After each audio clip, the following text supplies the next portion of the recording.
A desperate message comes through from a woman at a church in Clyde, North Carolina. Inside, more than 2,000 people have been sheltering for 6 days. No food, no clean water, and no medical supplies. Welcome to the Real ResQ Podcast. We're proud to be part of Vertical Magazine's podcast network, Helicast. Recording alongside the Hangar Z Podcast, the Helicopter Podcast, Valor Flight Crew, and Vertical MRO Podcast. Real voices, real stories, and real commitment to the professional excellence across our industry. Check it out today at verticalhelicast.com. A huge thank you to our sponsors for making this episode possible. Airbus, pioneering sustainable aerospace for a safe and united world. Check them out at airbus.com. Axness, their mission, wireless ICS. Contact them today at axness.com. Metro Aviation, lifting humanity to the most uncompromising yet sustainable standard of safe transport, period. Check them out at metroaviation.com. Precision Aviation Group, their precision is the key to your performance. Check them out at precisionaviationgroup.com. TheRealResQStore.com, great merch that helps support this podcast. All right, it's time to get into our next episode. Our next two guests are part of the Carolina Aviators Network, known simply as CAN. What began as a small social flying group quickly evolved into a mission-driven network, leveraging their pilot license, aircraft, and skill set to make a real difference. CAN memberships are completely free, as are the resources, connections, and opportunity they share with their community.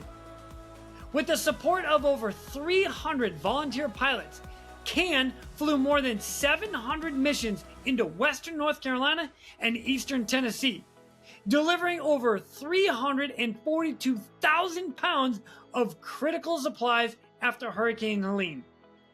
Ladies and gentlemen, please welcome two of those key people involved, Miss Erica Zangwill and Dr. Craig McCotter. My name is Jason Quinn.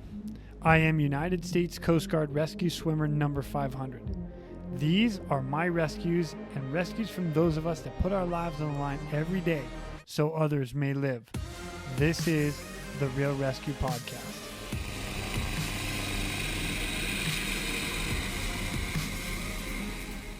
Ladies and gentlemen, welcome back to the Real ResQ Podcast. I am stoked to have our next two guests. I had an opportunity to meet these two in Wilmington, North Carolina with Just Do Good Entertainment when we were there filming for Air Angels Flight Helene. And you two were part of the guests that were part of the whole shebang. And it's so exciting that you guys are part of the Air Angels extravaganza that we had there. Ladies and gentlemen, please welcome Mr. Craig McCotter and Miss Erica Zangwill. How are you guys? Good. Great. Thanks for having us. Heck yeah, I'm excited. So here's why I'm having you guys on. And it's very cool because you guys were part of the relief efforts that went out to Western North Carolina after Hurricane Helene devastated that side of the country. And oh my gosh. Now, what the cool part about that is that I've already done like 5 podcasts on people that responded out there. And I myself went out there and I got to record in person at the Harley Davidson dealership. The cool part about having you guys on is that some of your relief efforts started in Wilmington, North Carolina, and many other areas to collaborate and get your own resources. It was your own helicopters and your own assets that made everything possible to get all the water, food, medical supplies, diapers, and everything else from various locations out to Western North Carolina. So we get to hear everything exactly how it ran down for you guys. But before we do that, I'm going to do 2 things. Number 1, I want to get into some of the articles that were written about you guys.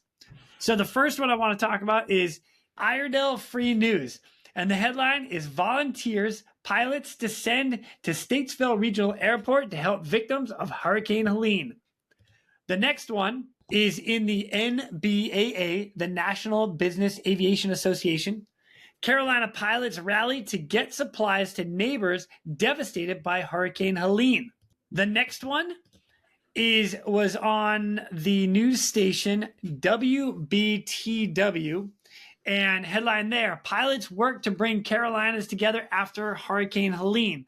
Down in particular article, you guys are mentioned directly. Pilots with the Carolina Aviators Network are coming together to help those in need after Helene. Man, that is awesome. And then the last thing I'll mention right here, WWAY, they actually highlight the docuseries that Just Do Good Entertainment is put together for us. And it says new doc series about pilots who helped fly supplies from Western North Carolina to be filmed in Wilmington. Freaking epic. And again, that's where I got a chance to meet you guys and hang out and learn more about you. And this is what we're going to do. We're going to introduce you guys, and I'm going to ask you guys to give a little background about you and how you got into where you were helping people in North Carolina. So Erica, let's start with you. Yeah, so I'm a commercial pilot and live on an air park with my husband and my 3-year-old son.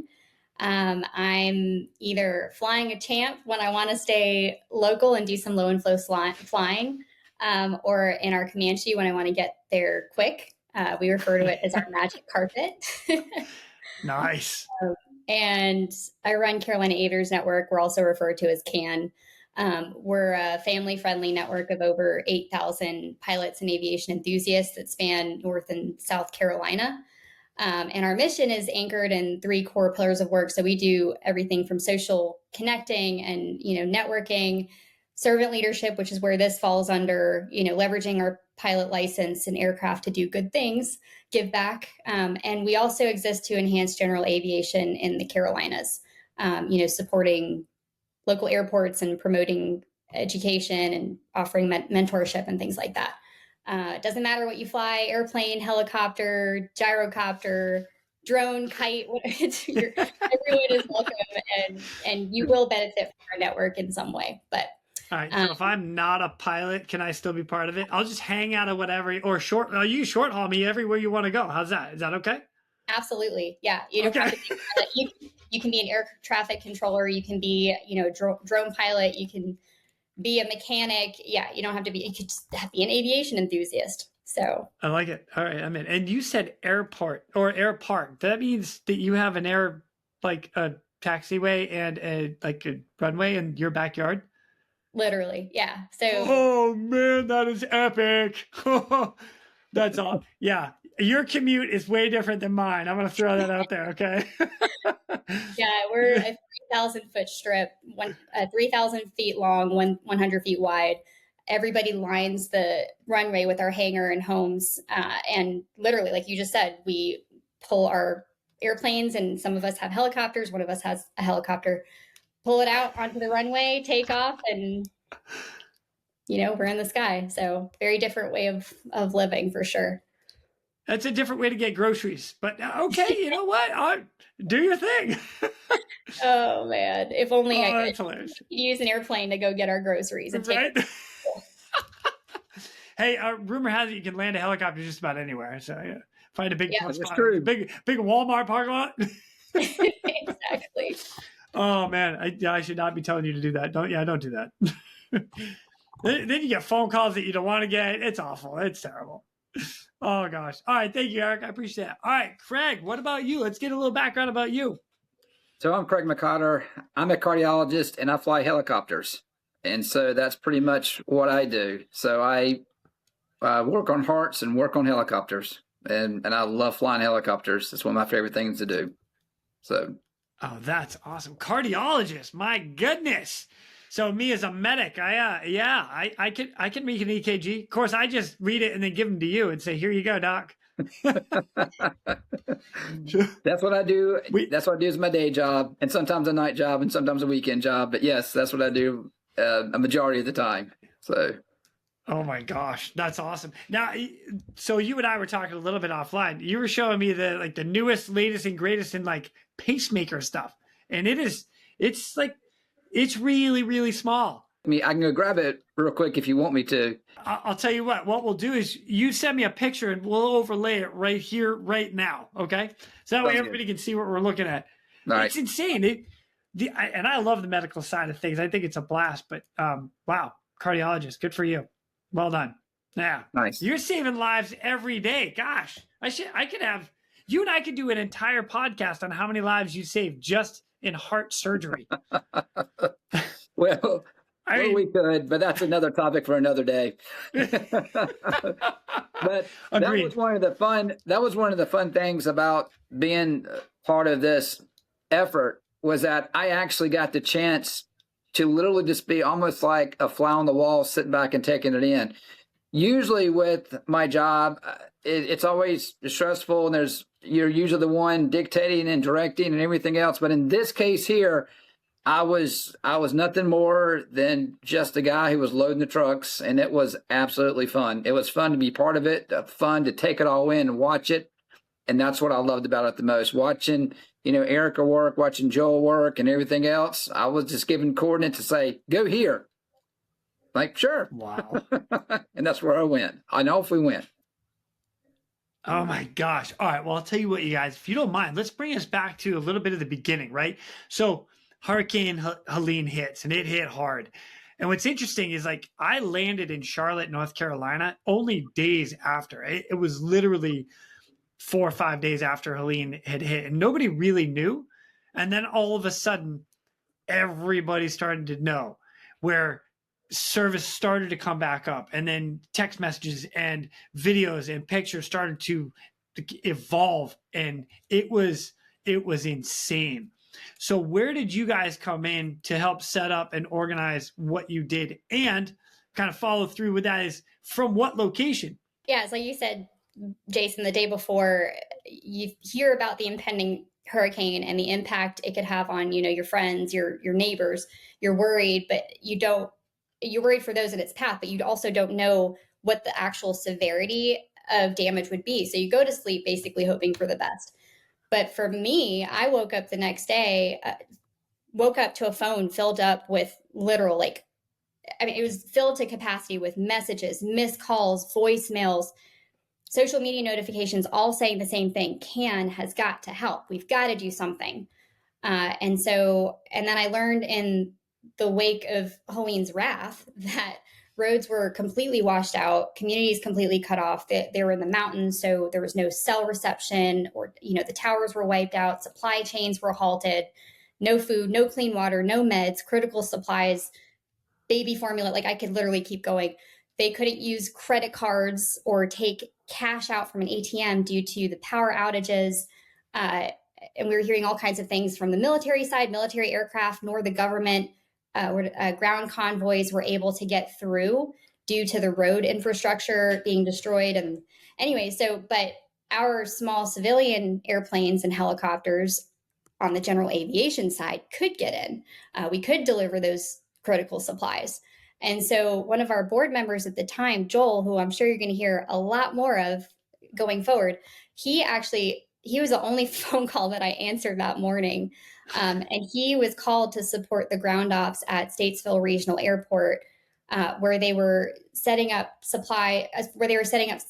help to transport supplies by ground to, some of the most damaged areas of Western North Carolina. So it was Joel's call to me that morning that initiated just the cascade of events to follow with CAN's involvement. But yeah, little did I know it would become a literal life-altering thing that over the next 2+ weeks, I would get no sleep. I would push myself beyond my physical and mental limits. I would lose 18 pounds. I'll never forget it. But like Craig said, it was fun. It was rewarding. I can keep going. That was my experience. That's awesome. All right, I'll tell you what, I'll come right back to you. Craig, how did you get involved in all of this?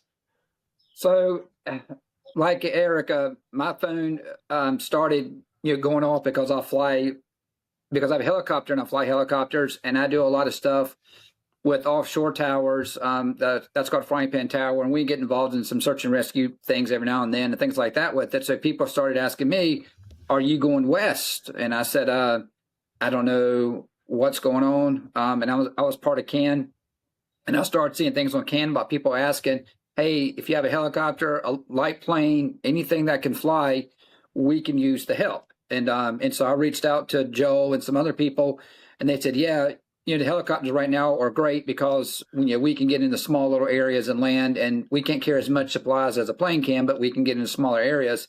So I went ahead and just kind of like emergently said, I'm going to take off of work and I'm going to head up there. I grabbed one of my friends, well, especially Willis too, who is actually my flight instructor, because I said, man, I'm flying this stuff that I've never been in before. I've never been in this part of the country before. I've never flown in mountains before. So I said, I'm going to need somebody to help me who is, a good pilot. And Willis is more experienced than me. So I said, and Willis was like, sure, man, I'll come along with you. So I actually, got it one morning before the sunrise and flew and picked him up at his house outside of Pinehurst. And we headed up to Statesville. And we'd already gotten in touch with Joe and Erica and said, hey, we're going to be on the ground, about 8:30 in the morning. And as soon as we got on the ground, we were immediately given tasks and coordinates and supplies and everything else, and off we went. So that's how I got involved. And then we got involved in a different way, because on a science story, which wound up being the most amazing tale out of all this, is a shiplet airlift.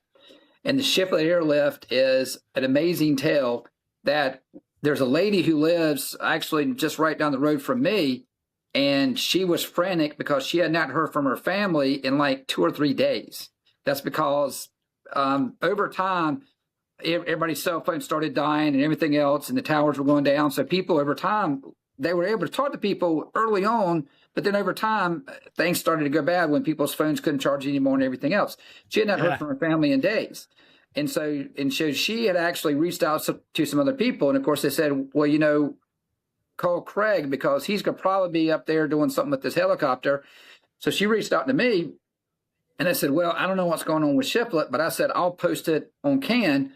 And about that time, one of our, friends now, a guy named Steve Thomas Guerin, he's got a bush plane. Now, he's a commercial pilot and flies big aircraft, but for fun, he's got a little bush plane, which is like his little, I call it go-kart of the sky, basically. It's a very basic kind of system. But they got these big wheels, and these big wheels can land on mud, and apparently shiplet was covered in mud. And I said, no helicopter can land we can land in mud, but we're not taking off, because once you sink in that mud, you're not going anywhere, because once you just roll the helicopter. So, but the bush planes with the big wheels, man, those guys love it. They love landing in places like that. So I got in touch with Stephen, and he said, yeah, I got the shiplet and scouted it out. So he went up the shiplet and landed his bush plane in this big mud field. And he said, and he showed pictures. There was mud everywhere. It was plane with the wheels had hit, and there was this mud everywhere. So he got out and talked to some people there, and they said, yeah, we got nothing. We're in bad shape. We don't have food. We don't have water. We don't have power. We got nothing. So then he contacted me, and he said, yeah, it's pretty bad here. There's nothing here. So I said, well, I'm going to have you get in touch with Joe and Erica in Statesville. And then that's how the whole thing evolved. And then they connected up, and he flew to Statesville and to meet them. And then that's how the shiplet airlift was born, because then he reached out to other bush pilot people and said, hey, we need bush planes. You can't use, regular fixed wing. You can't use helicopter. It has to be bush planes. So he reached out to his buddies that have bush planes, and all of a sudden this large convoy of bush planes came up. I think they actually came from Georgia, and some came from other places. And these guys, he laughs and says, I told these guys, to come on. And they said, he said they put like a bottle of water and a pack of nabs in their airplane and loaded up with fuel and started coming. They had no idea where they were going to sleep. They had no idea what they were going to do. They just started flying up. So he rendezvoused with them and got, I think it was like 6 or 7 of them, maybe as much as 9 at one point in time. They showed up and they said, man, if we got fuel and some water, we'll fly all day and all night. So I was like, well, we're not flying at night, so we'll fly all day. So they literally flew from sun up to sundown. And then so that's what they did. And these guys literally slept underneath their airplane wings, because they didn't really have a place to sleep. God, that's awesome. So they would literally park their plane in a field that was not muddy, because they would be sleeping in the mud. And they literally, people gave them some blankets and things like that. Next thing you know, these guys are literally just sleeping underneath the blanket, underneath their airplane wing, to stay out of the weather. and that's what these guys did for 2 or 3 days. They didn't have much of anything. But they literally flew, I think, for like 3 days nonstop, just constant convoying up to Shiflet to resupply the people in that area until land supplies could get there. But it was like 3 solid days of just nonstop, just going round and around and around. And then after they got Shiflet kind of resupplied enough that they could go, then they went on up to some other areas. I think they went up to the Banner Elk area. Forgot exactly where they were. I think it was up to Banner Elk, wasn't it, Erica? Banner Elk. They kind of did the same thing up there with it. And so it was an amazing experience just to see how in such a short amount of time, about where people are like, well, I know somebody who knows somebody. And that's kind of like how all the connections work. It's like, well, it's like, so this, and it's funny, this one lady who lives here in Southport, North Carolina, which is about as far away from the mountains as you could possibly get, because it's a coastal area, reached out to me, then I reached out to Eric and the network. And then, from that, reached out to Stephen, then reached out to Joel. And next thing you know, it's all born. And everything just started working with it. And that was what was so amazing. It's like, well, I know somebody, I knew who to call at least. And so we started making phone calls, things started happening. And that was the most amazing part about this whole thing, is just everybody just got the job done. And it was incredible. Awesome. So, gosh, that's awesome. It was a truly magical experience. Everyone came together on the fly and went into their respective roles effortlessly. It was, and I think they actually hailed it the largest civilian-led air relief effort in history. Yes, I've heard the same. Pretty incredible. Unreal. Yeah. Yeah. All right. So Erica, for you, where are you getting all the supplies and stuff to load up? Was it kind of the same thing? You just make a couple phone calls to a couple people. I know somebody that knows somebody, and I'll bring it here. Is that how that worked? Or what did you do? We're going to divert real quick to thank our sponsors. Airbus. Airbus provides the most efficient helicopter solutions to its customers who serve, protect, save lives, and safely carry passengers in demanding environments. Its civil and military helicopters are flying all over the world, making missions possible. Visit airbus.com for more information. And Precision Aviation Group. Mission-critical operators and fleet managers rely on Precision Aviation Group as a worldwide leading rotor and fixed-wing MRO provider. PAG provides tip-to-tail solutions in 4 MRO segments: avionics, components, engines, and manufacturing DER services. A single point of contact gives you access to over 150 million in inventory, globally 24/7. Just call 800-537-2778. Precision Aviation Group. Others sell parts. We sell support. So all of the supplies were coordinated mostly in, so Statesville was the massive major hub where all of the donations ended up. And then there was this huge ground convoy that Joel and his team put together that were sorting all of these different items into different categories. And then from there, they would go into additional piles where they would weigh each of those items, write on the box or the container what that item weighed, put it into, there's different spots for each pile of items that were to go onto another aircraft. And it was aircraft were just, it was what's the word?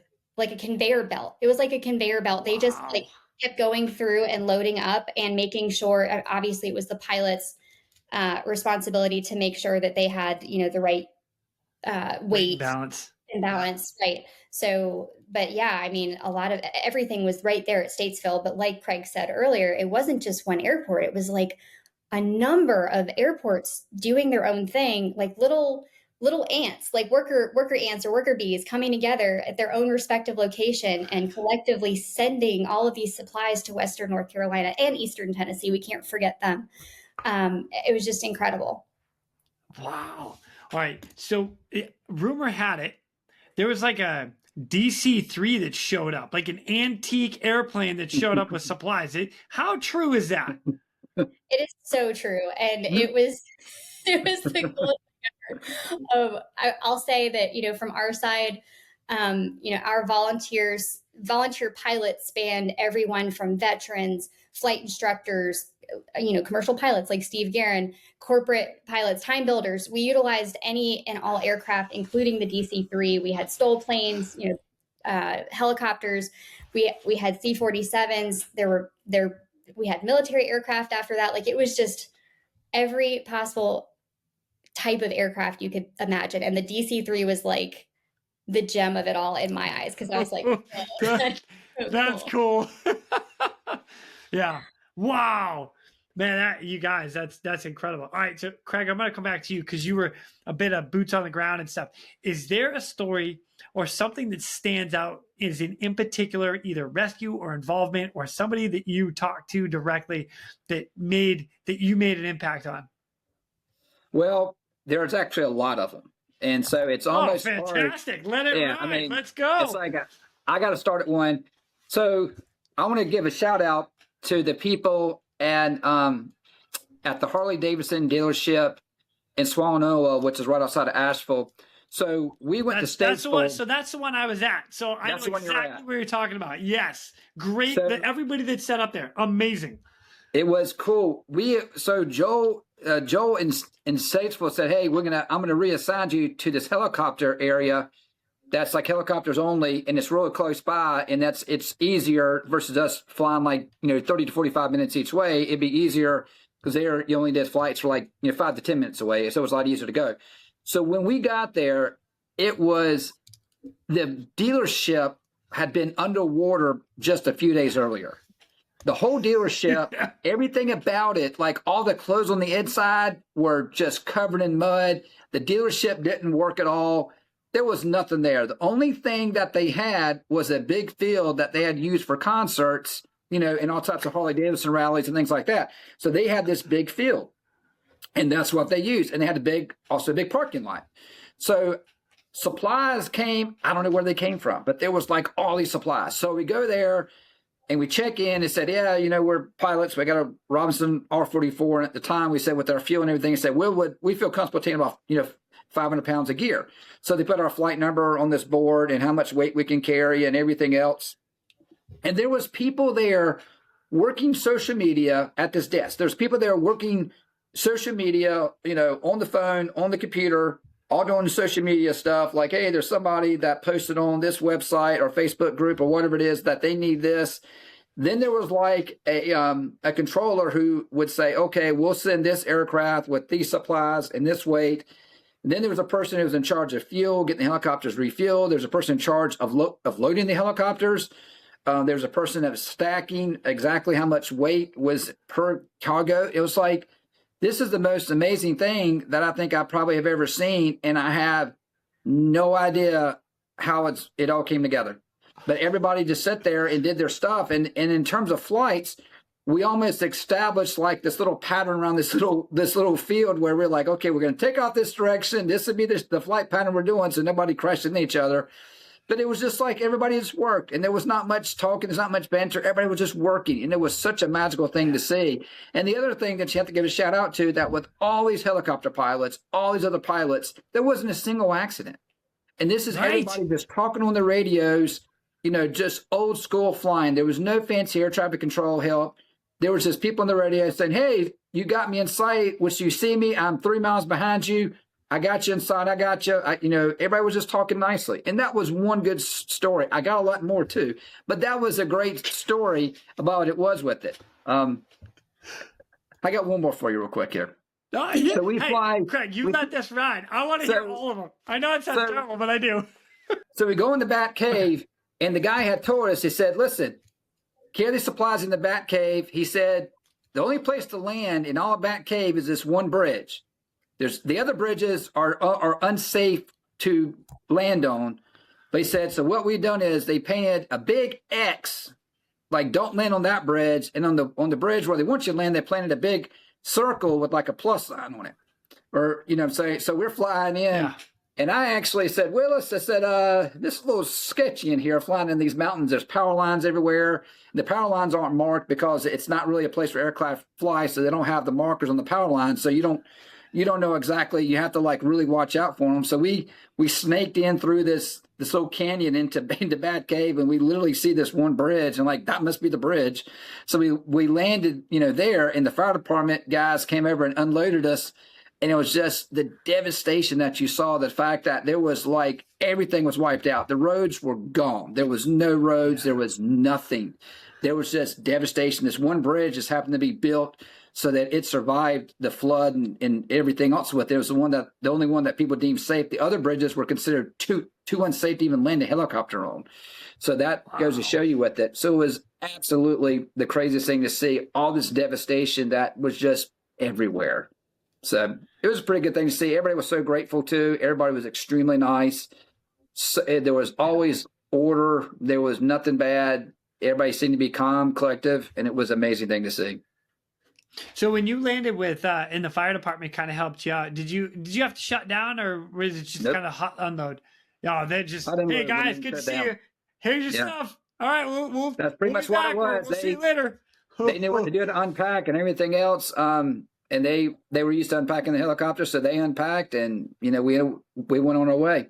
And there was another one where we got asked to fly some food. There was apparently a farm that had been isolated, and they didn't really have a lot of food for the animals. So we actually did a flight where we took food to cattle and goats and everything else. So we actually had a flight where we flew into this one area and literally landed in the field, and some people came and unloaded us, and we went back again with it on our way. So it was, but the amount of mud we saw was just overwhelming. There was just mud everywhere. Everything was coated in mud, and it was just nasty mud. I think I'm still getting mud on my helicopter now. If it's just, we had mud everywhere. It was crazy.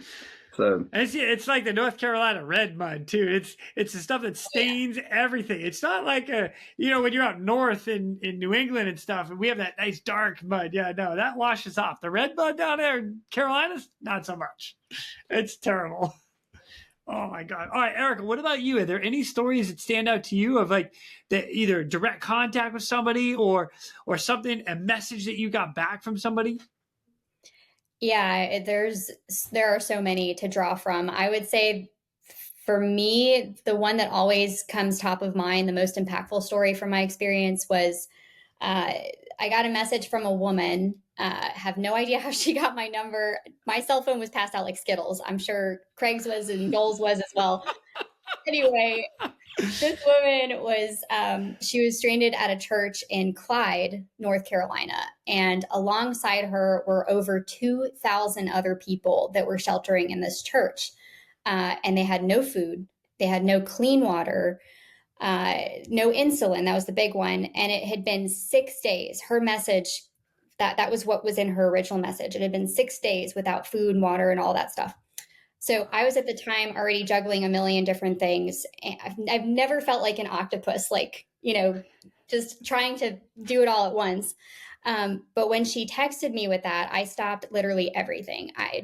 Her message just hit different. And I couldn't reach her by phone because her cell service it was the mountains. It was appalling. But once I got that text, realizing she and so many, like thousands of others were without food, and medicines, I immediately started contacting every helicopter pilot I could think of. And this is the crazy part.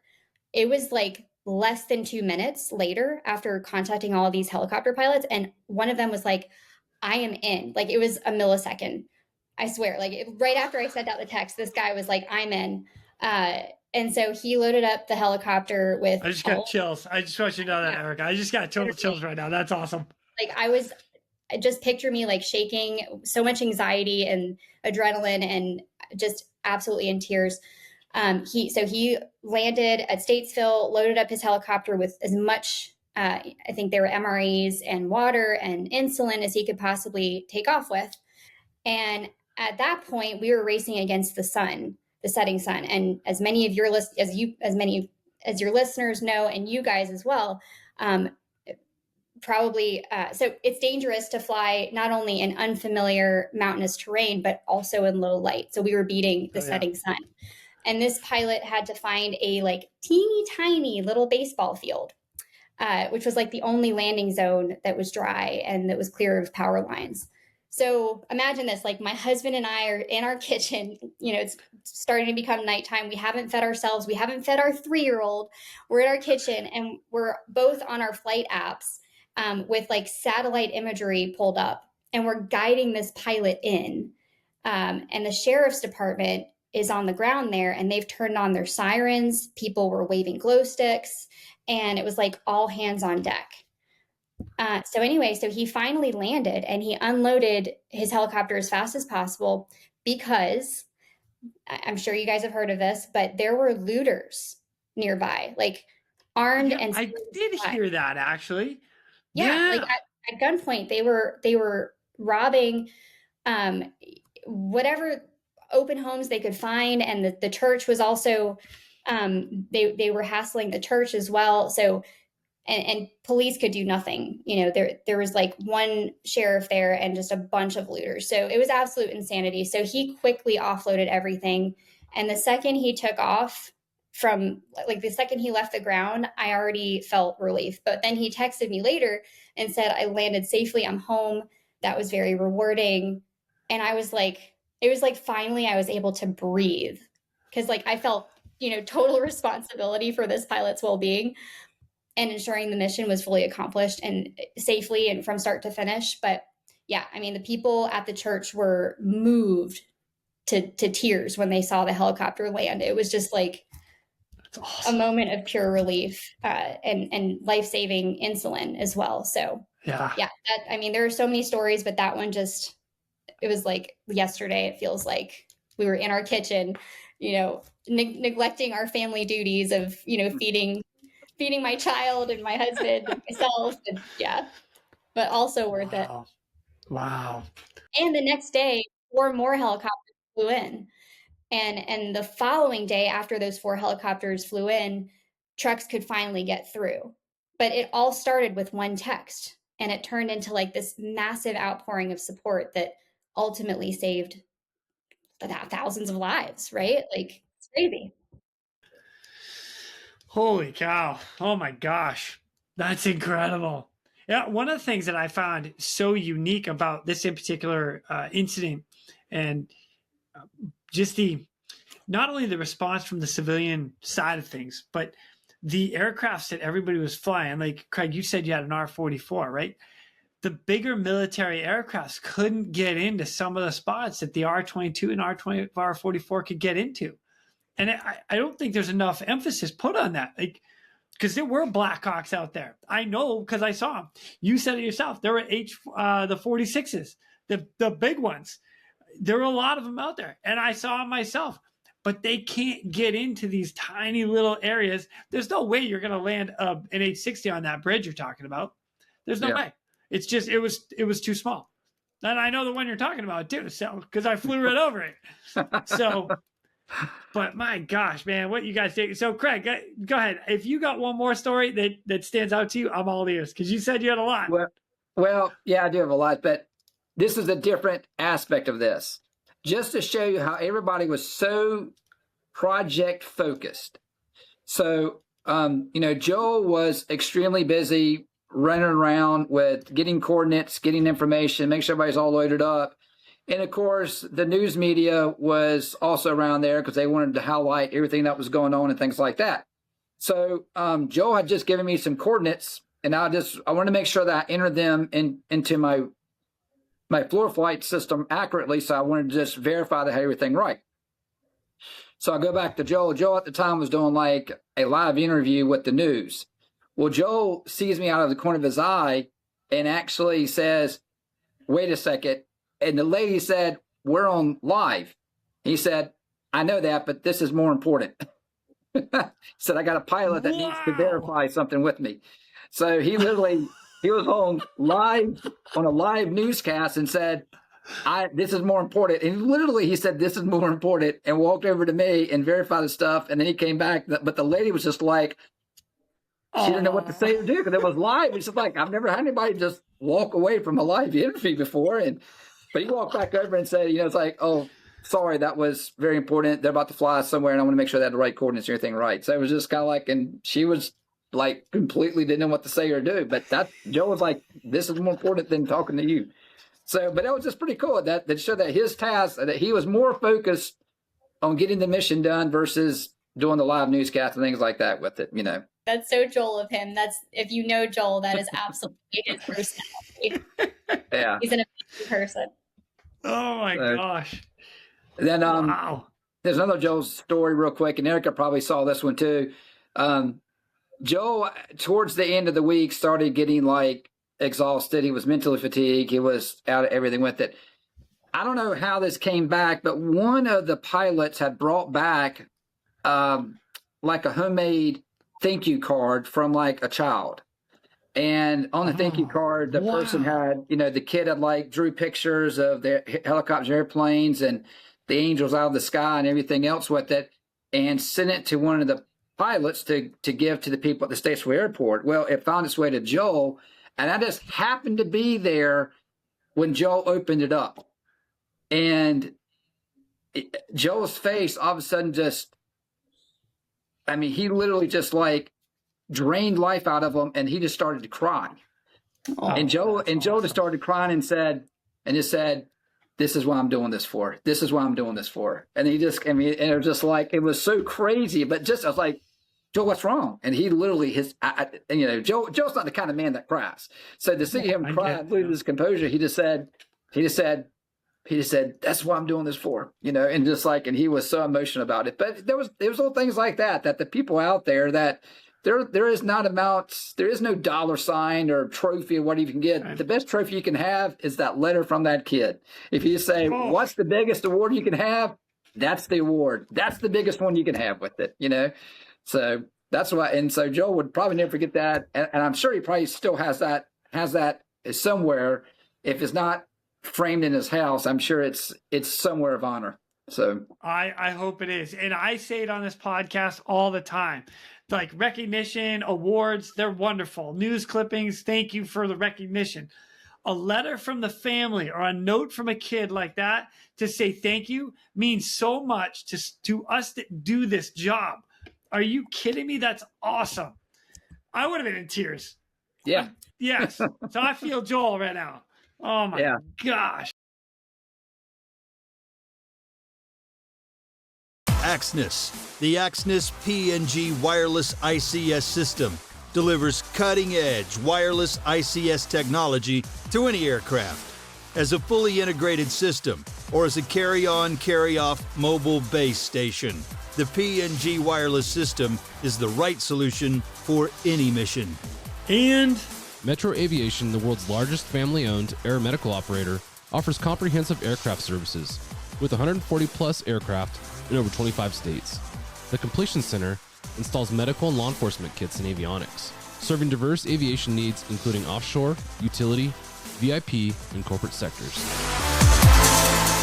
Joel's also a helicopter pilot, by the way, and he, at the time, was part of our board with CAN. He actually stepped down to start United Carolina's Cavalry, and now runs that full time doing disaster relief. Like, he left his lucrative career to do disaster relief full time.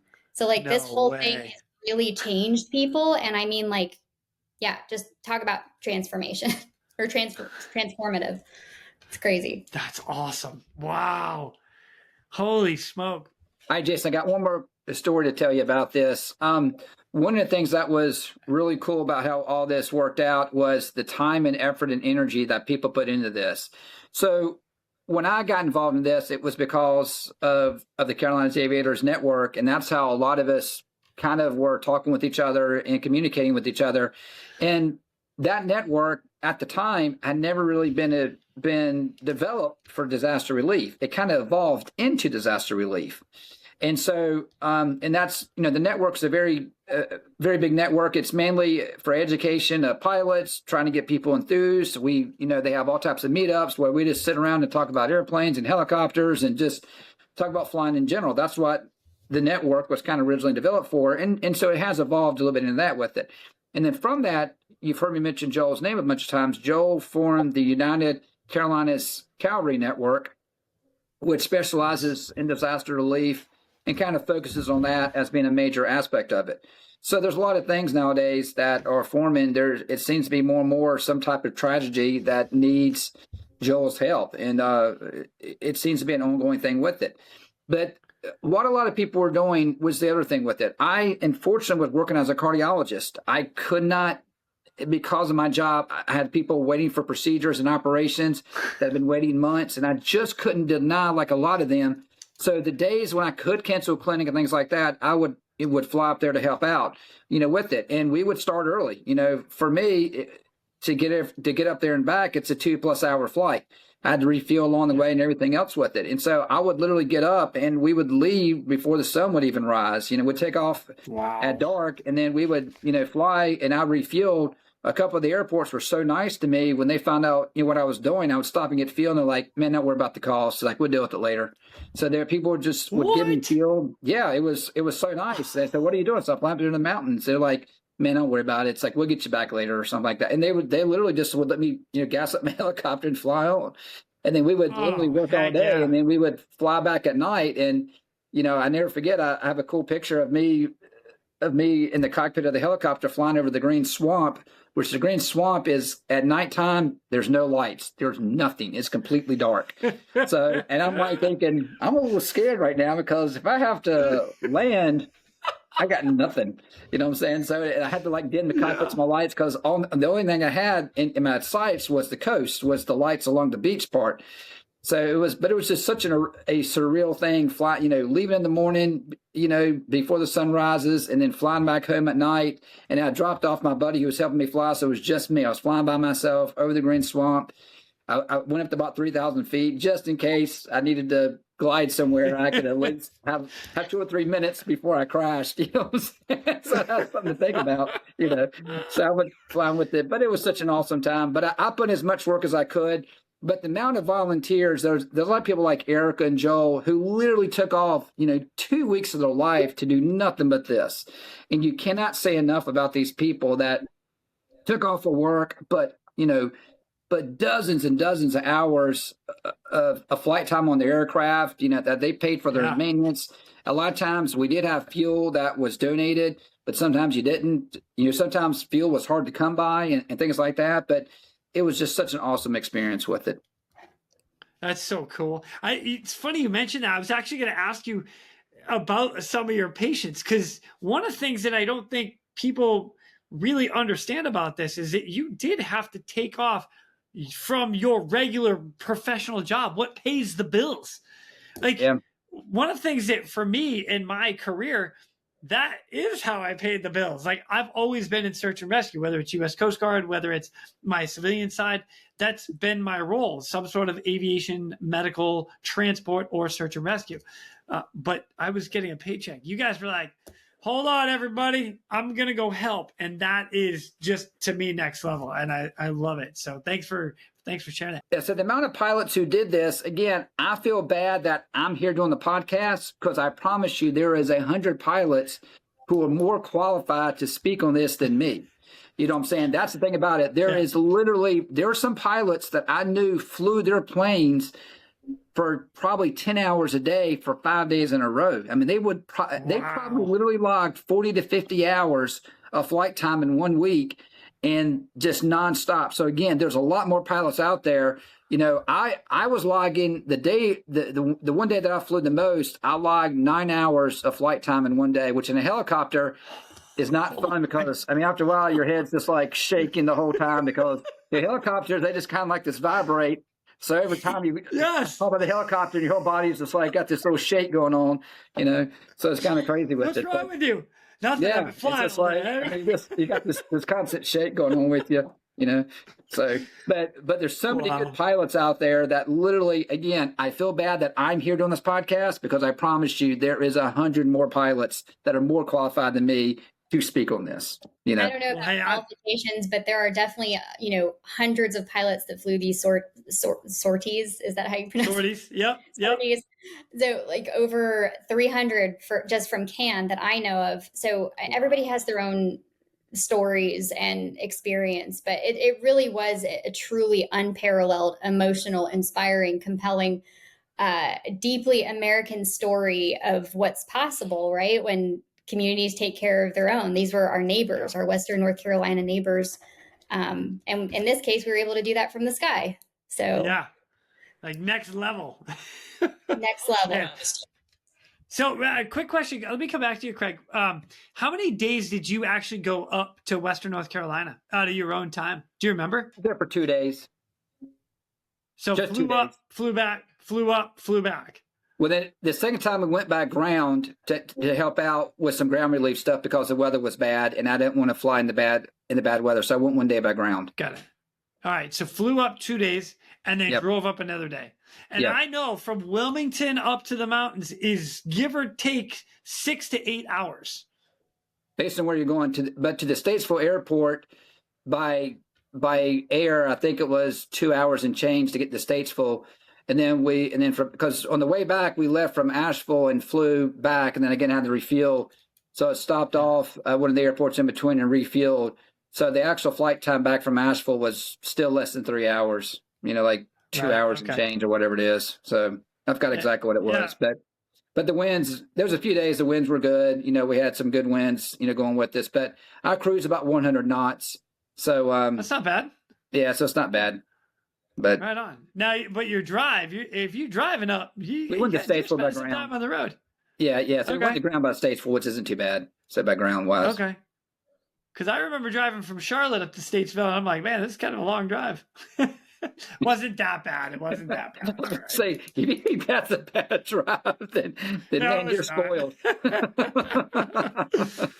What about you, Erica? Like, how long were you doing operations and helping all this out before you had to go back to your real job?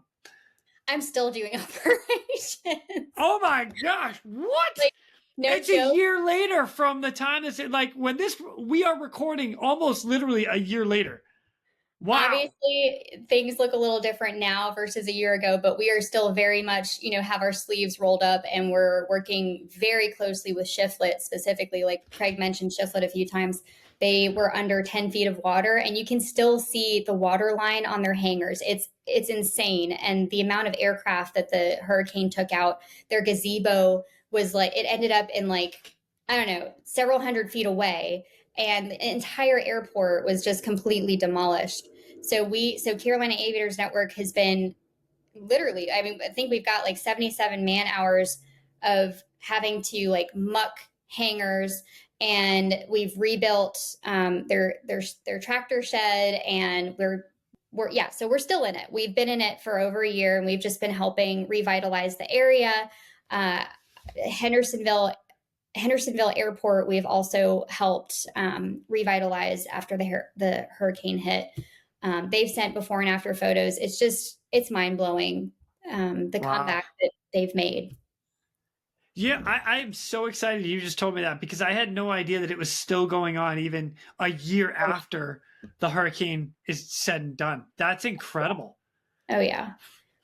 And well done, Erica. Jeez. Well, Craig, I feel like a loser right now. My part of it is yay big compared to Erica's way up here. Mine too.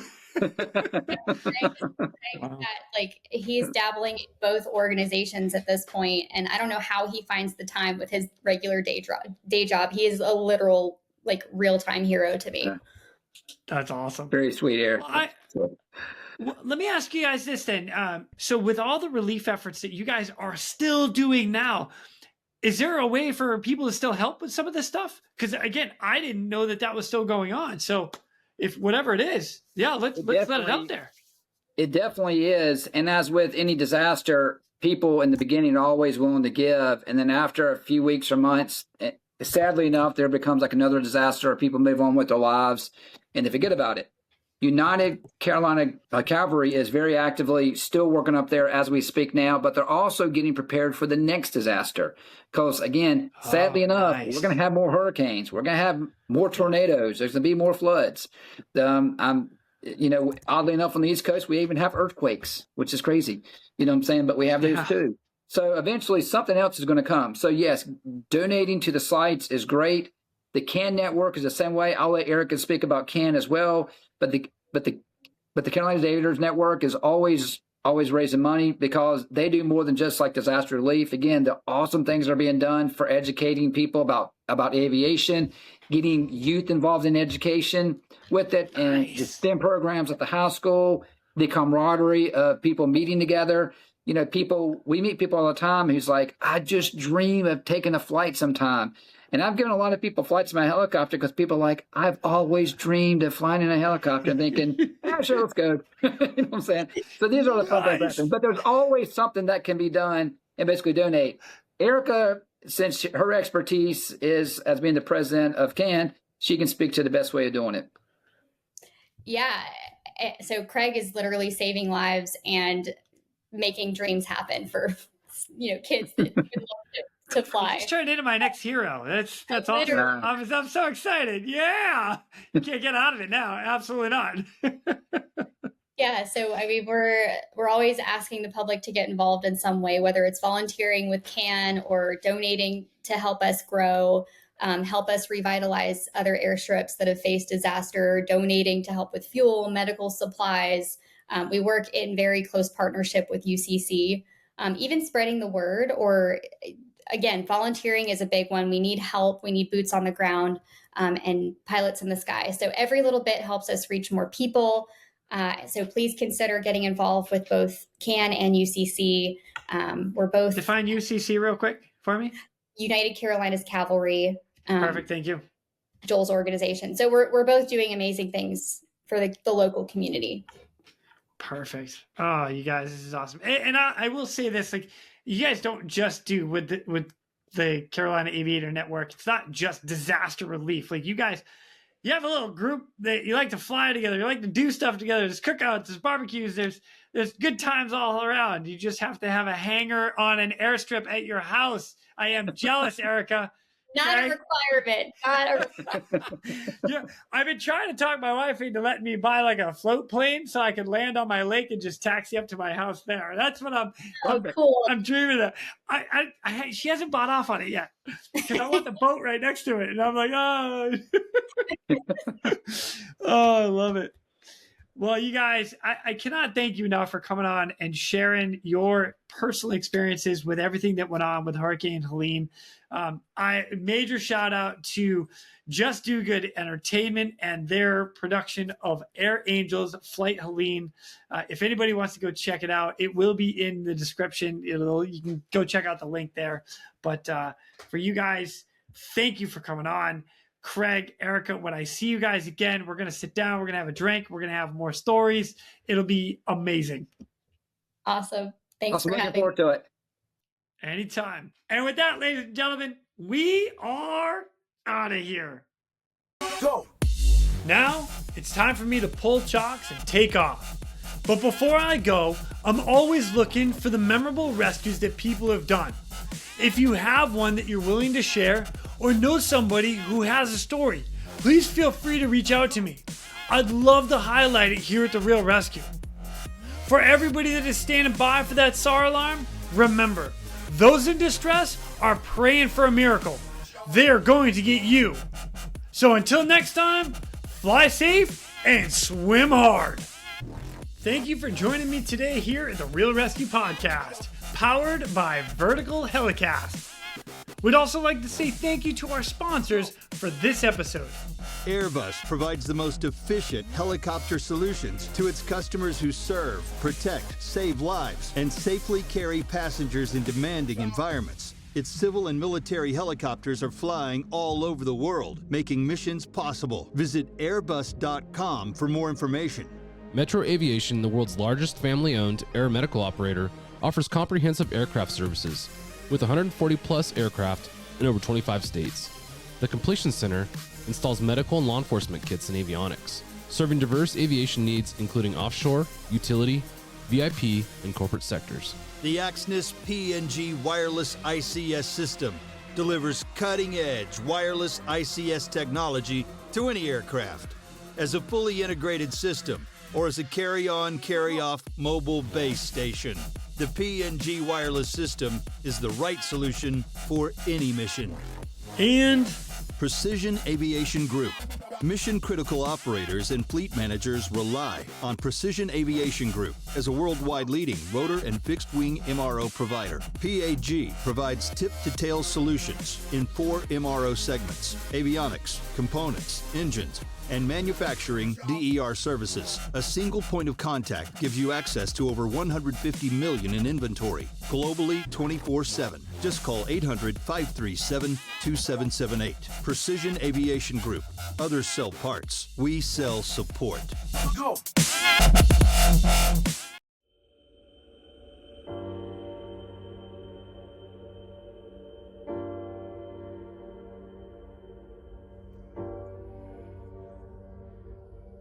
This is a potential historic event. This is not a maybe. This is on track to happen. The worst is yet to come, and here in the mountains, we have already seen flooding from the heavy rain before we even feel the impacts of Helene. So I'm a cardiologist, but also fly helicopters. When I showed up, I originally got stationed out of Statesville, and there it was the most amazing thing ever. Everybody knew their job. Everybody just worked. We're out here at the airport. Everybody's getting all loaded up. Helicopters getting lined up. We unfortunately I got the smallest helicopter out of the bunch, but at least we're doing our part. There wasn't a whole lot of, talking and banter. People were just working. They would say, hey, there's a coordinate here. You'll see a field, or you'll see a person, or you'll see a bridge. Again, the most amazing thing I've probably done in my life, just because of everybody there was just so kind, and there was no banter, there was no ego, there was no nothing.